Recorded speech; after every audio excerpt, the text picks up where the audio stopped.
Yeah, the online hate train against Katy Perry, it just keeps going, and it's getting louder and louder. The dominant narrative about Katy Perry is that her career is flopping. She's delusional. She's out of touch. She's an elitist after going on this Blue Origin space launch. And that narrative has continued. Now Katy Perry has spoken her piece.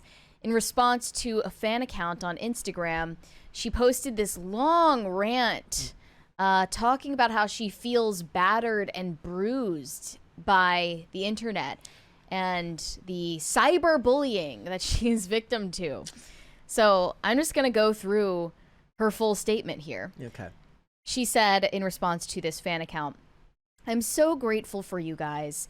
We're in this beautiful and wild journey together. I can continue to remain true to myself, heart open and honest, especially because of our bond. I love you guys and have grown up together with you, and I'm so excited to see you all over the world this year." That is, if anyone shows up to her tour, which from the sound of it, they're not buying tickets. So I don't know. "Please know I'm okay. I have done a lot of work around knowing who I am, what is real, and what is important to me. My therapist said something years ago that has been a game changer. No one can make you believe something about yourself that you don't already believe about yourself." That's okay. So that's one of those things that people on the right might actually understand, which is like they get called a racist about everything. And then people's advice is always like, if you're not, then don't worry about it. It's kind of not, I don't honestly consider it great advice, because the world online has less to do with what you actually are and more to do with how you're perceived. So it's good advice internally for your own self-edification, but it's not great advice when it comes to how you're actually going to be perceived by the outside world. So if people are calling Katy Perry rich, elitist, and out of touch, she may know deep down in her heart of hearts that she's not, but that doesn't really matter when her life kind of revolves around her public image. Yeah, I would believe this statement more from somebody who isn't constantly trying to convince people of who she is. So obviously with the Blue Origin launch, all of the women involved were trying to convince the public that they were feminist heroes. Absolute legends. That they were making herstory for women all around the globe, and they were actually accomplishing something. I like and the they idea deserve praise for it. that they all watched Hidden Figures right before Oh, I'm sure they did. they went up in space. I'm sure they had a slumber party and watched Hidden Figures and painted each other's toenails. But that's what they were trying to do with that trip. And if they had been honest about the fact that it's just tourism, no one really would have cared. Rich space tourism. She's trying to convince people of who she is and presenting herself a certain way. But here she continues. "If I ever do have any feelings about it, then it's an opportunity to investigate the feeling underneath it. When the online world tries to make me a human piñata, I take it with grace and send them love, because I know so many people are hurting in so many ways, and the internet is very much so a dumping ground for unhinged and unhealed. What's real is seeing your faces every night, singing in unison, reading your notes, feeling your warmth." It's just so like, are you on drugs? I'm like okay. It's the weird language that she was using after the landing, right? Where she was like, "We're all connected to like the energy of the earth now." I have no problem with the part right above that about people hurting in many ways, and it's a dumping ground for the unhinged and unhealed. I think it's a fool's errand, because you can't make the internet less. It's always going to be that way. But it seems, for the most part, to be a genuine statement. However, how do you actually feel that way about an endless amount of people? But then it gets into the weird creative writing project territory, which is what, let's face it. It's a journey. Let's face it, most of the time these days, when celebrities end up having to release some type of public statement, it devolves into some type of weird, I took a course at the writing annex, and then it breaks down into creative writing. Self-mythologizing, you know? Like, the people who leave hate comments about you actually, weirdly enough, don't think about you that much. It's just kind of a flash in the pan for them as much as it should be for you. But here she completed the statement saying, I find people to lock eyes and sing with, and I know we're healing each other in a small way when I get to do that. I'm going to say, as we watched those insane videos from her Lifetimes tour yesterday, She didn't look like I she was can tell healing. you no one is healing from that. I mean, if anything, no one there is healing. She's going to need to take some ibuprofen after she's done from Looked painful. the wire strap Yeah. around her waist. Yeah. I'm not perfect, and I actually have omitted that word from my vocabulary, and I'm on a human journey playing the game of life with an audience of many, and sometimes I fall, but ... I get back up and go on and continue to play the game, and somehow, through my battered and bruised adventure, I keep looking to the light, and in that light, a new level unlocks! I think my favorite part You're about insane. this is the way writing is now is that the overindulgent response from her would be the same from some mom on Facebook who's been beaten down and bruised by her mom Facebook group. Yeah. And then releases a statement on her on like her Facebook wall. And you know, when it comes to the internet, Katy Perry and bruised and beaten Facebook mom group moms bleed the same.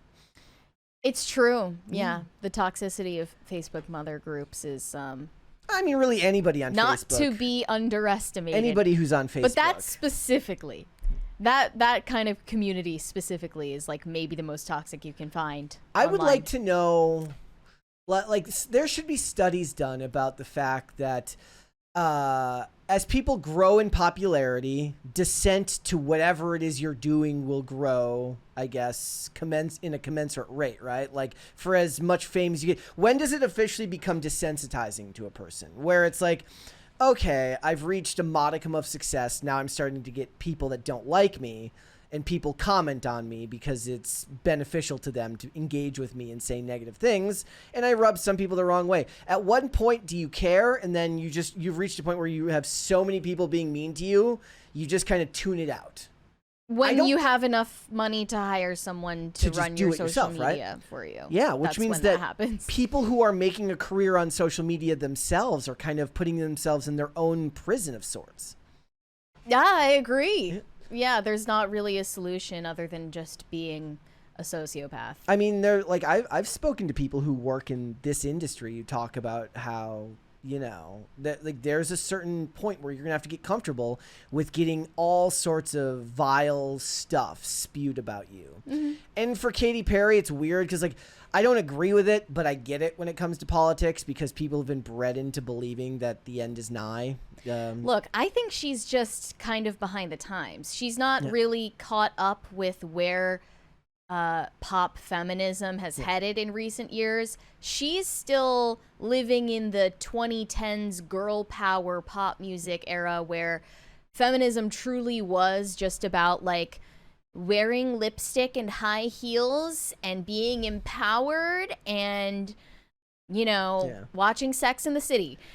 And then now we're in like 6th or 7th wave, like micro feminism where everything you do is wrong. Mm-hmm. And she just can't really keep up with the times and stay within the bounds of what's acceptable for self-proclaimed feminists in the public eye anymore. Like she's just not able to do it. Yeah.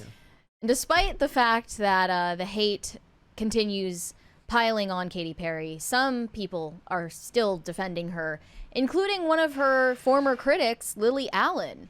She was one of the famous people who said they did not have any respect for the Blue Origin space launch and made jokes against it. But now she's apologized for doing so. Lily Allen said there was actually no need for me to bring Katy Perry's name into it, and it was my own internalized misogyny. I've been thinking about it a lot, and it was just completely unnecessary to pile on with her. I disagree with what it was that they did, but she wasn't the only person that did it. She was possibly the most famous and the one that divides people the most. That's true. I guess she is the most famous one who was on the launch group. She is. Other than Lauren Sanchez. I don't know. Lauren she's Sanchez more famous than Lauren Sanchez. She's way still. more famous than Lauren Sanchez. Yeah. People would just call her Jeff Bezos' robot sex wife. So I guess Lily Allen admits that she criticized Katy Perry out of a sense of internalized misogyny. It can't possibly be that this is a pop star who's way more successful than you in your music career. Well, I asked the question. I said, unless you're like a woman that actually hates women, why would you say that about yourself, about the misogyny part? Like, No, she's saying it's an unconscious bias. I know, but I'm saying like... Wait, you so can't help it. Internalized means unconscious. Yeah. So it's why isn't it called unconscious misogyny? Because you're raised in a patriarchal society that teaches you to hate women, even if you don't consciously hate women day to day. It comes out without you even knowing it. That's your unconscious bias, even if you are a woman. When I posted about this last night, somebody said, like, we need more externalized misogyny. We need to externalize, stigmatize, It's like the meme. It's like we've normalized. There's this meme of it's Fox Mulder. It says we've normalized enough. It's time to start paranormalizing. Now, one thing I briefly mentioned yesterday and I want to revisit is the allegation against Katy Perry having financially abused a convent of nuns. Because we talked about this on the channel before, but people forget, and here's a refresher. This was a recent tweet. I just found out Katy Perry has a law written after her because she was bullying and abusing so many elderly people out of their homes. She would sue bedridden elderly people, subject them to long court dates, and then try to steal their home from them. She was worth $400 million while doing this to lower earning elderly people who reside in Southern California. If you dig deeper, it gets so much worse. Some of the elderly people were nuns who lived, practiced their religion, and served the community from the same place for decades. Katy Perry wanted the land and harassed them ruthlessly for it. In a court hearing, one of the nuns literally died when her heart gave out from the stress of it all. That law is actually, I don't believe, passed yet, but there is proposed legislation called the Katy Perry Act for protecting elder realty for retirement years. That's the context. It aims to safeguard seniors from potentially exploitative real estate transactions by introducing a 72-hour grace period during which individuals over the age of 75 can rescind agreements to sell their personal residences without penalty. Surprised they didn't call it a 75-hour wait period. So that's because back when Katy Perry was with Orlando Bloom, she repeatedly would hound elderly people for the opportunity to purchase their residence in Southern California, and that included this convent. This was a former convent in Los Angeles, and originally owned by the Sisters of the Most Holy and Immaculate Heart of the Blessed Virgin Mary. She visited these nuns. She sang to them. She literally serenaded them with gospel music. She showed them a tattoo of hers that allegedly is dedicated to Jesus, but she's not a Christian anymore from what I understand. Mm-hmm. She used to be a Christian singer. Now she's not. But she's trying to prove herself to them to gain their trust, and it wasn't working. They decided they wanted to instead sell the former convent to a local restaurateur, not Katy Perry. So then a legal battle broke out over who had the right to sell the property. The nuns, already in their 80s and 90s, were dragged into this fight. In a heartbreaking moment, one of the nuns, 89-year-old Sister Catherine Rose Holtzman, collapsed and died. Her last public words were, "Katy Perry, please stop." And after all of that trouble, Katy Perry did not even end up buying the property. It was just for the love of the game. She's just like, she was just in it to cause chaos. No, she's just and like, torture people. No. I think what it is on behalf of poor millennials. She's like, I hate boomers, and she's gonna kill. I guess would they be a boomer? Would they be greatest generation? Well, she doesn't count because she's rich, so she could just buy. She's like, no. She's like, you don't have to be poor. Actually, no. She's breaking glass ceilings. She's like, you don't have to be poor to hate boomers. You can hate boomers anyways. Right. Yeah. No, I mean, I think at the time, a lot of people praised Katy Perry because they hate nuns. Like a lot of people out there just hate nuns because they like went to Catholic school and have resentment about it. But now the narrative is shifting and people are realizing that Katy Perry's kind of a bad person behind the scenes. Yeah, I guess when you think of it that way, she's but I didn't hear, there wasn't a lot of press around that one. I guess it's not a very, like, articles about her being bullied online or even articles about her going to space are going to do infinitely better numbers than Katy Perry goes on a rampage at your local old folks home. Right. Yeah. A lot of people don't know about that, but it's one of Katy Perry's haunting controversies that has followed her for a long time now. I mean, that's a quirk. Like, so tell me something about you. I hate nuns. That's what she was. It's like, you know, I woke up one day and I was just like, just the fact that she went and visited them to try to ingratiate herself. What songs would she play? Like, what is it? I know you said that was she doing like Christian music for them? That's what she used to do. That was how she was trying to launch her career. So. But you know, if she's trying to ingratiate herself to the nuns, she's got to play modern music because she wants the nuns to be able to tell their grandkids that they got a concert from Katy Perry. So, what Katy Perry song would she? They're nuns, so they don't have grandkids. Oh, yeah, I get, but they could have extended family. Yeah, nieces and nephews. That's true. Right? But that's the thing. I was going to make the kids don't care about Katy Perry anymore. But this was a while ago. Like, wasn't it? This was late 2010s. I mean, she was already pretty much flopped. I was going to make a juvenile hot and cold joke about the nun, but I'm not going to do that. She had some great music. I'll give it to her. Hot and cold was a bop. Yeah, of course. She had so many bops, but she's over with. She's done. Yeah. She's cooked. That's horrible. And she's probably paid good. Actually, you know what? Maybe what it is, maybe every bad story that comes out about her is her trying to bury the dead nun from the news cycle. She says something stupid to get the Katy Perry nun killer off the front page. SEO deception. Yes, that's what it is.